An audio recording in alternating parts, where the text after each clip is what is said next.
सत श्री अकाल, welcome to learning pen. तो पिछली वीडियो में हमने डिस्कस किया था कि इफ एल्स कैसे लिखते हैं, एल्स इफ कैसे लिखते हैं और कब लिखना चाहिए।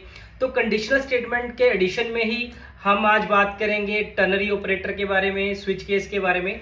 तो टर्नरी ऑपरेटर हम कम यूज़ करते हैं, तो फ्रीक्वेंटली डेवलपर्स की चॉइस रहती है कि अगर इफ एल्स लिखना है तो 4-5 लाइन के कोड के बजाय हम एक ही लाइन में लिख दें। तो टर्नरी ऑपरेटर कैसे लिखते हैं? तो टर्नरी ऑपरेटर में ऑपरेंड्स रहते हैं।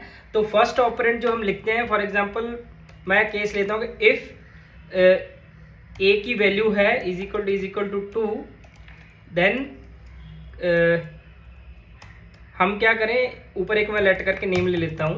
नेम इज इक्वल टू, अभी के लिए कुछ नहीं लिखा है, अगर 2 है तो नेम को मैं असाइन कर दूँ, मान लो जसकरण, ठीक है। और एल्स में मैं नेम को क्या करूँ, एम्प्टी ही रहने दूँ, ठीक है।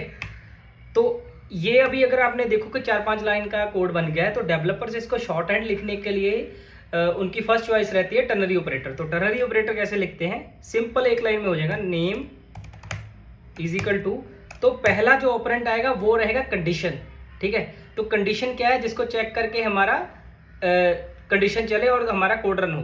तो पहला ऑपरेंड रहेगा मेरा, जो मैंने इफ के अंदर लिखा था, 2 फॉलोड बाय क्वेश्चन मार्क। अभी क्वेश्चन मार्क के बाद जो भी हम लिखेंगे वो वैल्यू असाइन हो जाएगी नेम को, ठीक है। तो मैंने लिख दिया यहाँ जसकरण, ठीक है। और फिर लगाते हैं कॉलन। कॉलन के बाद ये तभी रन होगा अगर हमारी पहली कंडीशन जो मैंने लिखी है स्क्रीन पे, ए इज 2, ये फॉल्स होती है तो कॉलन वाला कोड रन होगा। तो मैं एम्प्टी कर देता हूँ और अब मैं कंसोल करके दिखाता हूँ नेम, ठीक है। तो अगर मैं इसको रन करूँगा तो what is the error? A is not defined, sorry. So my operand was let's say A is equal to 2, ठीक है। तो अभी रन करते हैं, तो जसकरण आ गया। अगर मैं ए की वैल्यू चेंज करता हूँ तो so will get the empty string, nothing is printed on this. ये था टर्नरी ऑपरेटर के बारे में कि हम इफ एल्स की जगह पे एक ही लाइन में टर्नरी ऑपरेटर यूज करें, हमें शॉर्ट हैंड उसको कोड को लिख सकते हैं। तो अभी अगली हमारी जो कंडीशनल स्टेटमेंट है वो स्विच केस है। सो स्विच केस कैसे वर्क करता है? तो स्विच केस में हम एक कंडीशन पास करते हैं, उसके बेसिस पे डिफरेंट केसेस लिखते हैं और उन केसेस के बेसिस पे हमारा डिफरेंट कोड रन होता है। फॉर एग्जांपल हमें क्या करना है कि मान लो कोई स्ट्रिंग है, स्ट्रिंग मान लो मैंने दे दिया कि मैंने मुंबई दिया है, तो मुंबई क्या है, किसकी कैपिटल है, वो प्रिंट हो जाए।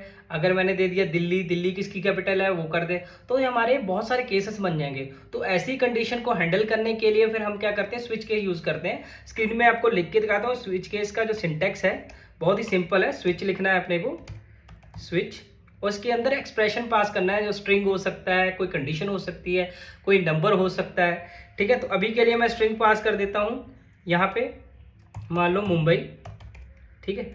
तो फिर करली ब्रेसेस आएगी तो इसका ब्लॉक स्टार्ट हो जाएगा। अभी इसमें केस कैसे लिखते हैं? केस वर्ड लिखेंगे।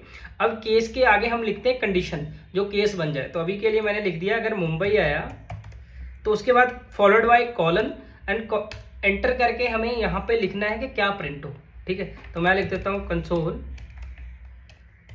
डॉट लॉग, यहाँ लिख देता हूँ मैं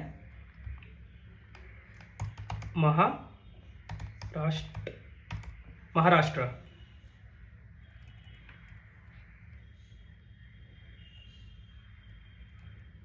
स्पेलिंग से कर देते हैं महाराष्ट्र, ठीक है।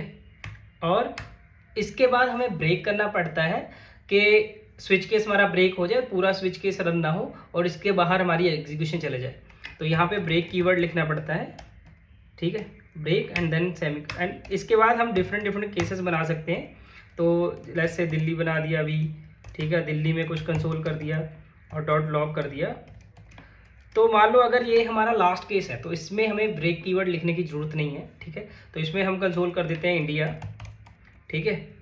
और इसके अलावा अगर हमें डिफ़ॉल्ट केस कुछ देना, कि डिफ़ॉल्ट वैल्यू हो, अगर कोई भी मैच ना हुआ, डिफ़ॉल्ट कुछ तो प्रिंट हो, तो उसके लिए पहले इसमें ब्रेक कर देते हैं अपन। तो डिफ़ॉल्ट कीवर्ड रहता है, डिफ़ॉल्ट कीवर्ड के अंदर जो भी आप लिखोगे, अगर हमारे सारे केसेस फेल हो गए, ठीक है, तो वो प्रिंट हो जाएगा, ठीक है, नॉट फाउंड। तो ऐसे हम स्विच केस लिखते हैं जावास्क्रिप्ट के अंदर। तो कंडीशनल स्टेटमेंट आज कंप्लीट हो गई है। इसके अलावा अभी हम नेक्स्ट वीडियो में कंप्लीट करेंगे फॉर लूप्स क्या होती है, वाइल लूप्स क्या होती है। बेसिकली हम लूप्स इन जावास्क्रिप्ट कवर करेंगे।